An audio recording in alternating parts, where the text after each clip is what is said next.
عوامو ته دا خبره کومه چې د قرآن تلاوت کم از کم د ورځې سړی یا د ساري ټایم کې کوي. د ساري ډېر ښکلی ټایم وي. ولې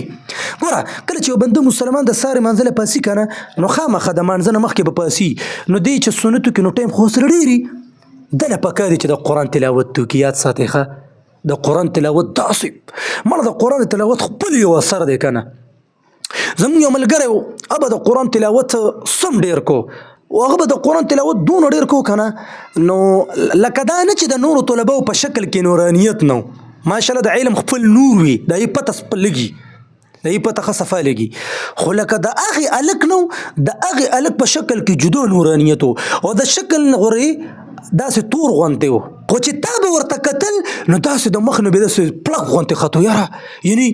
تا به وي چې زه ورته بس ګورم داسې ښکلې نورانیت په مخ کې هغه یو قسمه مایلتوب به پکې پیدا کېده ملوحیت چې ورته ته ویل کېږي خوږوالی. دا ولې ما ته د هغه پته وه چې یاره خپل کار سره به کار او خپل سبقونه به یې اړول او یاره چې ټایم به ورته میلاوېدو او هغه مطلب چې مطالعه یا تکرار وغیره به وکړو د هغې نه بعد چې به ورته ټایم میلاوېدو د قرآن تلاوت به یې کوو او چې سهار به مې کته تهجد مالې به مې د قرآن تلاوت کو. قرآن ماته ډېر ټیټ یاد و خو د قرآن تلاوت به یې ډېر کو او ماشاءالله د هغه په مخ کې ډېر لوی نور و. دا ته زه هغه خبره کوم چې ما په خپلې لیدلي دي نو زه به تا ته اوس د قرآن زه به تا ته څه د کتاب حواله در کوم چې پلانکي عالم لیکلي دي دا لیکلي دي چې کم بنده مسلمان د قرآن تلاوت کوي نو یو برکت به دی چې د ده په مخ باندې به نوراني د ده مخ به د نور نه ډک وي.